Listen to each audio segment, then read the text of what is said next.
Afternoon, this is Clark Neighbors with BIS Commodities for the commodity recap for the week ending October 25th, 2019.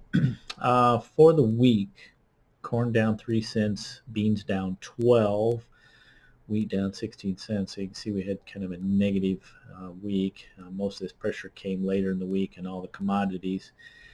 And as we approach the end of October for the month, corn is basically unchanged since September 30th.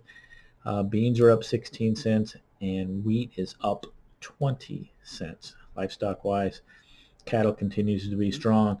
$2.50 higher for the week, $6 higher for the month of October. Hogs down $2.70 this week and down nearly $7 for the month of October. So obviously a big discrepancy between the beef and the pork complex right now. Market seems to be in a wait-and-see mode as far as the grains are concerned.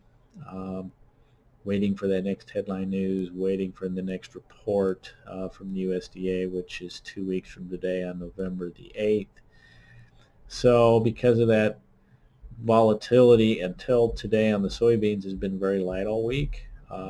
Beans started with some weakness overnight, rallied back to unchanged, slightly higher before fading, reaching new recent lows since the October crop report at the lows.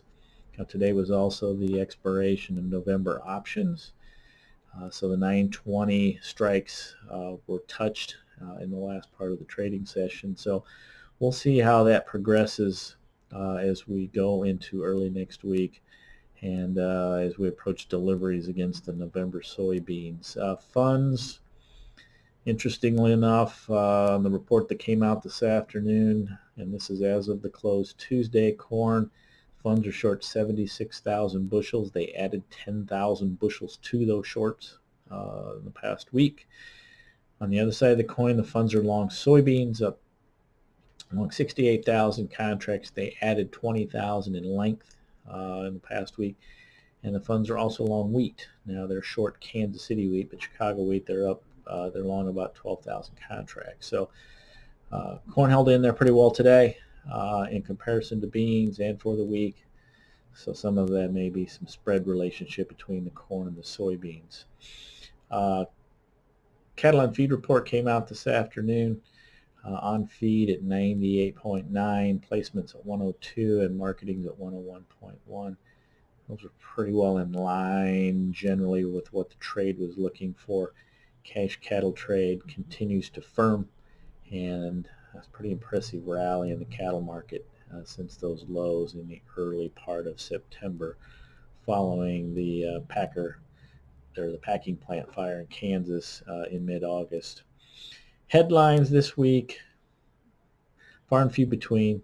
A fair amount of concentration on the Chinese trade situation. Phase one, are we making some progress? There were some preliminary phone calls today between the parties that will be meeting again in Chile middle part of November. There's some trade meetings in the middle part of November. There's some hope we could continue to see some progress on this phase one version.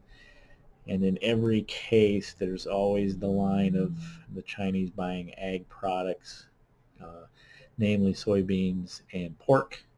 Now keep in mind, this is a time of year where the Chinese typically are going to buy U.S. products, more so the soybeans, as we wind down in the supply of the South American production and supply, and as they participate in the growing of a new crop. Next few months we're going to talk a lot more about South American weather going forward. So tariff or no tariff, there's going to be some business done.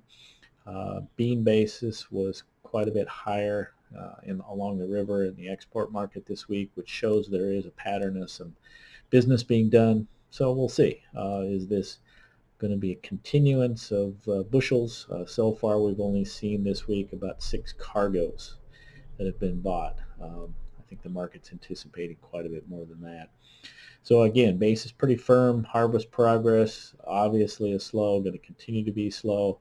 We're making some headway this week. Some areas of the Midwest are going to see rains this weekend. There's a possibility of snows middle of next week in parts of the Midwest. So as we approach the 1st of November, there's going to be a significant amount of the crop left to be harvested. Let's see if that has impact as we go forward, but that's definitely having some impact on the cash markets and the basis, especially namely the corn at this point. Spreads narrowed today again on the corn.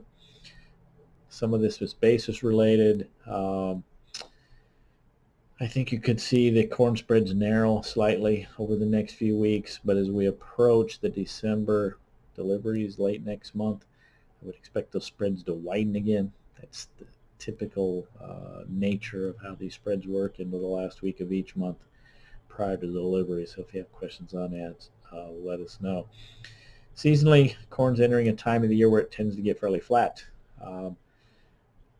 Producers may want to continue to look at this 410 to 420 area on the July futures as a hedging opportunity on some inventories, and thus waiting for better basis down the road, possibly flexibility-wise that way.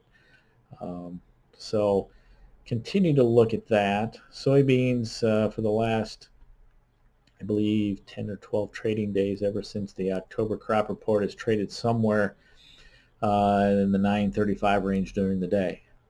We'll see if that continues as we go into next week. Again, the November 8th crop report is really the next major function out there to watch. So anyway, if you have any questions on those markets or anything else, feel free to call us here at the office. Phone number is 800-373-2525 or BIScommodities.com. And with that, everyone have a great weekend.